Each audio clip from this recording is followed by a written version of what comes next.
창세기 19장. 저녁 때 두 천사가 소돔에 도착했다. 롯은 그 도시 입구에 앉아 있었다. 그가 그들을 보고 일어나 맞이하면서 그들에게 엎드려 절하며 말했다. 두 분께서는 부디 저희 집에 오셔서 씻고 하룻밤 묵으십시오. 그러면 내일 아침 일찍 일어나 기운을 차리고 길을 떠나실 수 있을 겁니다. 그들이 말했다. 아닙니다. 우리는 거리에서 자겠습니다. 그러나 롯은 거절하지 말라고 간청했다. 그들은 거절하지 못하고 롯을 따라 집으로 들어갔다.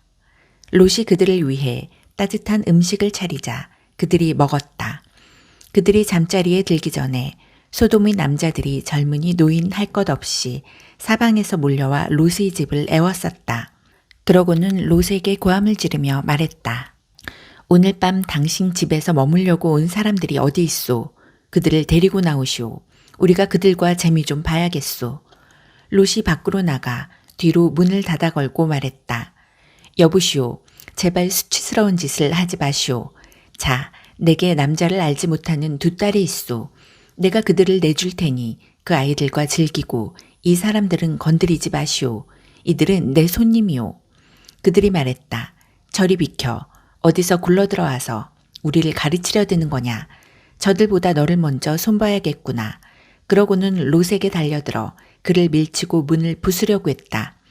그러자 두 사람이 손을 내밀어 롯을 집 안으로 끌어들이고 문을 닫아 걸었다. 그들은 문을 부수려고 하는 자들을 우두머리 졸게 할 것 없이 모두 눈이 멀게 하여 어둠 속을 헤매게 만들었다. 그 두 사람이 롯에게 말했다. 이곳에 그대의 가족들이 더 있습니까? 아들이나 딸이나 이 도시에 사는 가족들 말입니다. 지금 당장 그들을 데리고 이 도시에서 나가시오. 우리가 곧 이 도시를 멸하려고 하오. 이곳의 희생자들이 울부짖는 소리가 하나님의 귀를 먹먹하게 합니다. 하나님께서 이곳을 쓸어버리도록 우리를 보내셨소.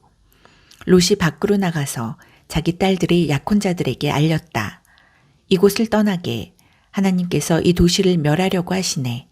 그러나 그들은 롯의 말을 농담으로 여겼다.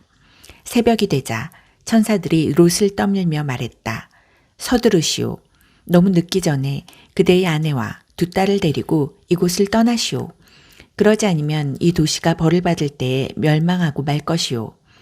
롯이 꾸물거리자 그 사람들이 롯의 팔과 그의 아내와 딸들의 팔을 잡고 도시 밖 안전한 곳으로 데리고 나갔다.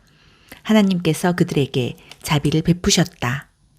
롯의 가족을 밖으로 데리고 나온 뒤에 그 사람들이 롯에게 말했다. 지금 당장 달아나 목숨을 구하시오. 뒤돌아보지 마시오. 평지 어디에서도 멈추면 안 됩니다. 산으로 달아나시오. 그러지 않으면 죽고 말 것입니다. 그러자 롯이 반대했다. 안 됩니다. 그렇게 하지 마십시오. 두 분께서는 저를 좋게 보시고 크나큰 호의를 베푸셔서 제 생명을 구해주셨습니다. 하지만 저는 산으로 달아날 수 없습니다. 산에 있더라도 끔찍한 재앙이 미쳐서 죽을지도 모릅니다. 저쪽을 보십시오. 저 성읍은 우리가 닿기에 가깝고 아무런 일도 닥치지 않을 만큼 작은 곳입니다. 저 작은 성읍으로 달아나 목숨을 건지게 해주십시오. 좋소. 그대가 그렇게 하겠다면 원하는 대로 하시오. 그대가 택한 성읍은 멸하지 않겠소. 하지만 서둘러 그곳으로 달아나시오. 그대가 그곳에 닿기 전에는 내가 아무 일도 할 수 없소. 그리하여 그 성읍은 작은 성읍이라는 뜻의 소알이라 불리게 되었다. 롯이 소알에 이르렀을 때 해가 하늘 높이 떠 있었다. 그때 하나님께서 유황과 불을 소돔과 고모라의 비처럼 퍼부으셨다. 유황과 불이 하나님이 계신 하늘로부터 용암처럼 흘러내려서 두 도시와 평지 전체, 두 도시에 살고 있던 모든 사람과 땅에서 자라던 모든 것을 멸했다. 그러나 롯의 아내는 뒤를 돌아보다가 그만 소금 기둥이 되고 말았다. 아브라함은 이튿날 아침 일찍 일어나 얼마 전에 하나님과 함께 서 있던 곳으로 갔다. 그가 소돔과 고모라를 바라보고 온 평지를 내려다보니 보이는 것이라고는 온통 땅에서 뿜어져 나오는 연기뿐이었다. 마치 용광로에서 뿜어져 나오는 연기 같았다. 하나님께서 평지의 도시들을 멸하실 때에 아브라함을 잊지 않으셨다. 그래서 그 도시들을 땅에서 쓸어버리시기 전에 롯을 먼저 나오게 하신 것이다. 롯은 소알을 떠나 산으로 가서 두 딸과 함께 살았다. 소알에 머무는 것이 두려웠기 때문이다. 그는 두 딸과 함께 동굴에서 살았다.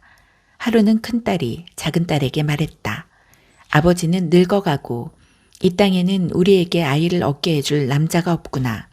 아버지에게 술을 대접해 취하게 한 뒤에 아버지와 잠자리를 같이 하자. 그러면 우리가 아버지를 통해 자식을 얻게 될 거야. 우리가 집안을 살릴 수 있는 방법은 이것밖에 없어. 그날 밤 그들은 자기 아버지에게 술을 대접해 취하게 했다. 큰딸이 들어가 아버지와 잠자리를 같이 했다. 그러나 그는 취한 나머지 딸이 무슨 일을 하는지 전혀 알지 못했다. 이튿날 아침 큰딸이 작은딸에게 말했다. 지난밤에는 내가 아버지와 잠자리를 같이 했으니 오늘 밤은 내 차례야. 우리가 다시 아버지를 취하게 한 뒤에 내가 아버지와 잠자리를 같이 하여라. 그러면 우리 둘 다 아버지를 통해 아이를 갖게 되어 우리 집안을 살리게 될 거야. 그날 밤 그들은 아버지에게 또다시 술을 대접해 취하게 한 다음 작은딸이 들어가 아버지와 잠자리를 같이 했다. 이번에도 그는 취한 나머지 딸이 무슨 일을 하는지 전혀 알지 못했다. 두 딸 모두 자기 아버지 롯의 아이를 갖게 되었다. 큰딸은 아들을 낳고 그 이름을 모압이라고 했다. 모압은 오늘날 모압 사람이 조상이 되었다. 작은딸도 아들을 낳고 그 이름을 베남미라고 했다. 베남미는 오늘날 암몬 사람이 조상이 되었다.